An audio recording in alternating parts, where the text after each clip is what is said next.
तो दोस्तों बहुत बहुत स्वागत है आज आपका हमारे चैनल पे।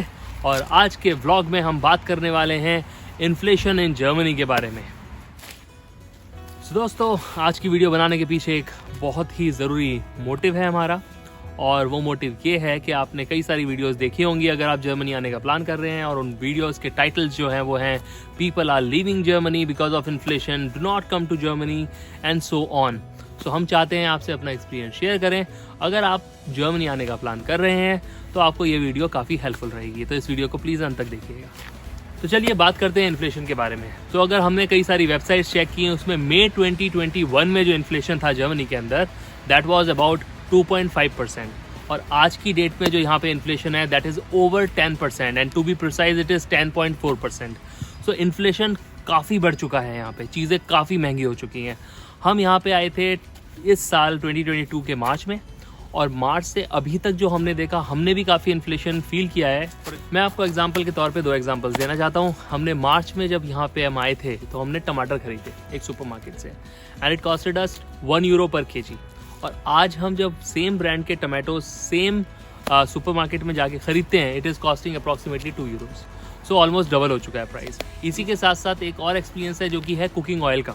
सो आपको पता है कि कुकिंग ऑयल जर्मनी में जो आता है मेनली सनफ्लावर ऑयल या बाकी जो ऑयल हैं वो यूक्रेन से इंपोर्ट होते हैं, और यूक्रेन रशिया की वॉर की वजह से कुछ सप्लाईज में इशू थे। तो हम जब आए तब हमने 1 लीटर कुकिंग ऑयल खरीदा अप्रॉक्सीमेटली €1.75 के रेट पे। अगर आप आज की डेट में मार्केट जाते हैं, सो वो जो 1.75 का ब्रांड था जिसका हमने कुकिंग ऑयल लिया, इट इज़ अप्रॉक्सीमेटली 3.5-3.7 यूरोज़ के आसपास। तो वो भी ऑलमोस्ट डबल हो चुका है। तो ये कुछ ऐसे एग्जांपल्स हैं। अगर हम पेट्रोल की बात करें, डीजल की बात करें, तो जब मैंने ऑफिस के कलीग से बात करी, उन्होंने बताया कि कोरोना से पहले यहाँ पे डीजल का रेट था 1.2 यूरोज़, और जब हम आए थे मार्च में, अप्रैल में, और अभी तक भी जो डीजल का प्राइस है दैट इज़ अप्रॉक्सीमेटली 2.2 यूरोज़ तक पहुँचा था, 2.2, 2.25।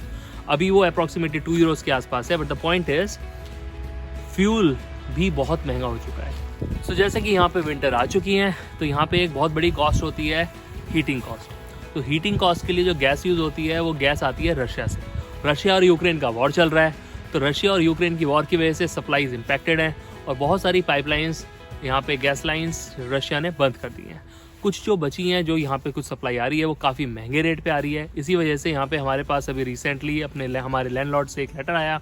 उन्होंने उसमें हमें इन्फॉर्मेशन दी कि इस साल जो एनर्जी प्राइसेस हैं वो डबल या उससे ज़्यादा भी हो सकते हैं। सो उन्होंने कहा कि आप इस चीज़ के लिए तैयार रहें। सो एक इन्फॉर्मेटिव लेटर था। तो पॉइंट ये है कि यहाँ पे इन्फ्लेशन तो काफ़ी है, चीज़ें डबल हो चुकी हैं, बहुत महंगी हो चुकी हैं। हमने ये पिछले 8 महीने के अंदर एक्सपीरियंस किया है कि हमारे सामने भी कई चीज़ें महंगी हुई हैं। बट अगर आप कंपेयर करें कोरोना से पहले और अभी, तो इन्फ्लेशन काफ़ी बढ़ चुका है। जैसे मैंने आपको बताया 10.4% है आज की डेट में। तो जी अभी तक जो हमने समझा, यहाँ पे रिसेशन तो आ चुका है, इन्फ्लेशन काफ़ी हाई है, चीज़ों के प्राइस बहुत ज़्यादा बढ़ चुके हैं। बट अब समझते हैं कि यहाँ पे लाइफ कैसी चल रही है। इतने इन्फ्लेशन के बावजूद भी अगर आप सुपरमार्केट में जाते हैं तो आपको वहाँ उतनी ही भीड़ मिलेगी।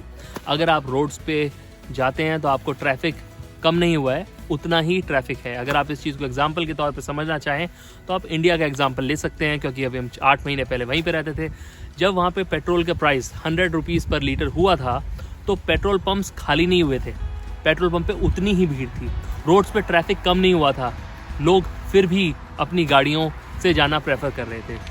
सो इस एग्जाम्पल के साथ मैं आपको सिर्फ ये समझाना चाहता हूँ, इतना इतना इन्फ्लेशन होने के बावजूद भी जो एसेंशियल चीज़ें हैं वो लोग बाई कर पा रहे हैं।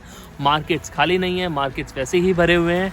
सो इट इज़ लाइक जैसे आपकी अपनी कंट्री में inflation is not just in Germany, US में भी इन्फ्लेशन है, यूके की economy is not doing good, India के अंदर भी इन्फ्लेशन है जो कि आप काफ़ी टाइम से फील कर रहे हैं। तो वही सिचुएशन यहाँ पे है, बट यहाँ पे इतना हाई इन्फ्लेशन कभी नहीं था। सो अब बात करते हैं कि इस चीज़ में जर्मन गवर्नमेंट कैसे सपोर्ट कर रही है। तो जर्मन गवर्नमेंट समर के दौरान €9 टिकट लेके आई थी, जो कि एप्लीकेबल था 3 मंथ्स के लिए, जून, जुलाई एंड अगस्त। तो हर महीने आपको €9 का टिकट लेना था, उसमें आप सारे पब्लिक ट्रांसपोर्ट यूज़ कर सकते थे।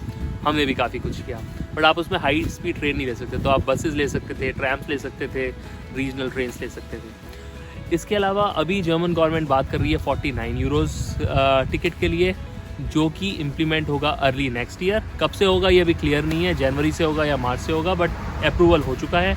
इसके अलावा लास्ट मंथ जो भी लोग यहाँ पे टैक्स पे करते हैं उनके लिए गवर्नमेंट ने एक रिलीफ फंड रिलीज़ किया था, जिसके तहत सबको 300 यूरोस मिले थे, उस पर टैक्स कट गया था 40%, that was a different thing, but उन्होंने कुछ सपोर्ट किया।